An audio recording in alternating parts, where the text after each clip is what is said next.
कांग्रेस अध्यक्ष परम श्रद्धेय श्रीमान मल्लिकार्जुन खड़गे जी, कांग्रेस पार्लियामेंट्री पार्टी की अध्यक्ष, हम सब की प्रेरणा स्रोत, इस पार्टी की नैतिक धुरी श्रीमती सोनिया गांधी जी, हमारे आपके सबके नेता, हमारी आवाज, हमारा हौसला, इस देश की राजनीति में एक नई लकीर खींच देने वाले श्री राहुल गांधी जी, हमारी नेता प्रियंका जी, इस देश की नई उम्मीद, सम्मानित मंच, हमारे सभी मुख्यमंत्री, स्टीयरिंग कमेटी और यहाँ पर आए हुए सभी पीसीसी और एआईसीसी डेलीगेट्स। आर्थिक प्रस्ताव पर बोलते वक्त मुझे लगता है जरूरी है कि पहले असलियत का आईना दिखाया जाए, और वसीम बरेलवी की एक लाइन है जो असलियत बिल्कुल हूबहू बयां करती है। तेरी फाइलों में गांव का मौसम गुलाबी है, ये आंकड़े हैं झूठे, ये दावे किताबी हैं। यही असलियत मोदी सरकार की है।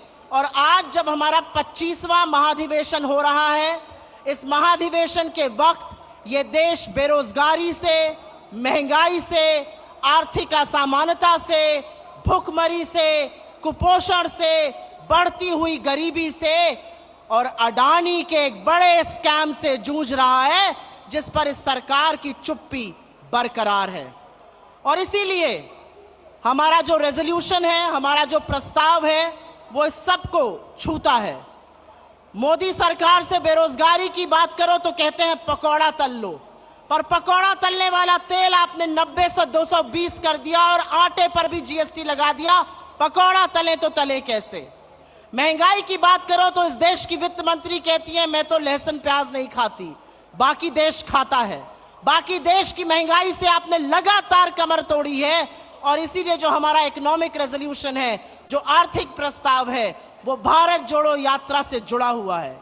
जब राहुल जी भारत जोड़ो यात्रा कर रहे थे, जब वो कन्याकुमारी से कश्मीर कबीर 4000 किलोमीटर पैदल चल रहे थे, तो वो अजनबियों को गले लगा रहे थे, वो लोगों के आंसू पोंछ रहे थे, लेकिन वो युवाओं के टूटे हौसले इस देश के बिखरे सपने को भी बटोरने का, जोड़ने का काम कर रहे थे। और वही हमारी रेजोल्यूशन का पार्ट है। हम आर्थिक असमानता कम करने पर प्रतिबद्ध हैं, हम भुखमरी को खत्म करने पर प्रतिबद्ध हैं, हम रोजगार बनाने पर प्रतिबद्ध हैं, हम महंगाई को नियंत्रण में लाने पर प्रतिबद्ध हैं। मैं आपसे पूछती हूं, जो महंगाई की बात करते हैं, प्राइम मिनिस्टर से बात करो या मंत्रियों से बात करो, तो वो ऐसा सच्चाई से पलड़ा झाड़ लेते हैं, उनको महंगाई का आईना दिखाओ तो आंखें मूंद लेते हैं, और प्रधानमंत्री तो मुंह में दही जमा लेते हैं, वही दही जिस पर उन्होंने जीएसटी लगा दिया है। यह देश महंगाई से जूझ रहा है, इस देश की आय कम हुई है, बेरोजगारी ज्यादा, और इसीलिए महंगाई एक बहुत बड़ी भयावह समस्या हमारे सामने बनकर खड़ी है। क्या कुछ किया नहीं जा सकता है महंगाई को लेकर? बहुत कुछ किया जा सकता है। क्या महंगाई खत्म नहीं हो सकती है? क्या पेट्रोल डीजल का दाम नियंत्रण में नहीं आ सकता? आ सकता है। लेकिन यह सरकार मुनाफाखोरी करना चाहती है, ये पैसा बनाना चाहती है, आपकी जेब पर डाका डालना चाहती है, इसलिए महंगाई को खत्म करने का नाम नहीं ले रही। मैं आर्थिक असमानता पर बात करूंगी। 1% देश के पास 40% संसाधन है। 1% देश के पास अगर 40% संसाधन है, तो अडानी जी के महास्कैम के बारे में कौन बात करेगा? एक व्यक्ति जिसको आपने 609 नंबर से दूसरे नंबर पर लाकर विश्व के सबसे अमीर लोगों की सूची में बिठा दिया, आज वो आक्षेपों के घेरे पर हैं। उनके ऊपर गंभीर आरोप है, उनके ऊपर आरोप है स्टॉक मार्केट में हेरा फेरी करने का, उनके ऊपर आरोप है पैसा बनाने का, उनके ऊपर आरोप है बेनामी संपत्ति का। आपने उनको मोनोपोली दी पोर्ट में, एयरपोर्ट में, कृषि में, खाद्य में, सीमेंट में, रिन्यूएबल एनर्जी में। लेकिन जब आज उनके आक्षेप सामने आए हैं, आरोप सामने आए हैं, तो प्रधानमंत्री का गला सूखने लगता है। और जब राहुल जी उनसे लोकसभा में और हमारे अध्यक्ष उनसे राज्यसभा में सवाल पूछते हैं, तो उनके कांपते हाथों से वो पानी पीते हैं। लेकिन एक भी संस्थान उनके खिलाफ एक्ट नहीं करता है। कहां है सेबी, कहां है आरबीआई, कहां है डायरेक्टरेट ऑफ रेवेन्यू इंटेलिजेंस, कहां है ईडी, कहां है इनकम टैक्स, कहां है एसएफआईओ, कहां है एमसीए? एक शब्द नहीं बोला जाता है अडानी के खिलाफ।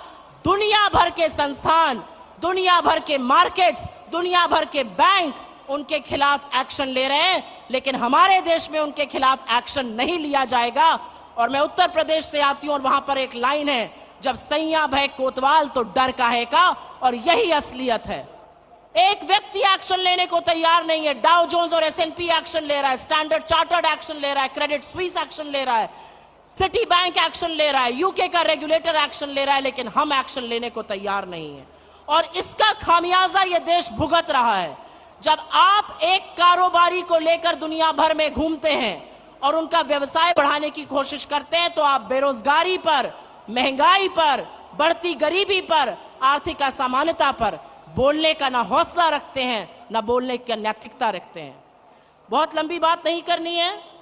यहां पर मैं ये जरूर कहूंगी कि हमारी जो चुनी हुई सरकारें हैं, चाहे वो राजस्थान हो, हिमाचल हो, छत्तीसगढ़ की सरकार हो, लोगों की बात सुनती है और उसी के बल पर हमारा नीति निर्माण होता है। चाहे ओल्ड पेंशन स्कीम हो जो हमारी तीनों सरकार ने करी, या चाहे अर्बन मनरेगा हो, या हेल्थ की व्यवस्था हो, या न्याय स्कीम जो छत्तीसगढ़ ने लॉन्च करी, यही हमारा खाका है, यही हमारा प्रारूप है।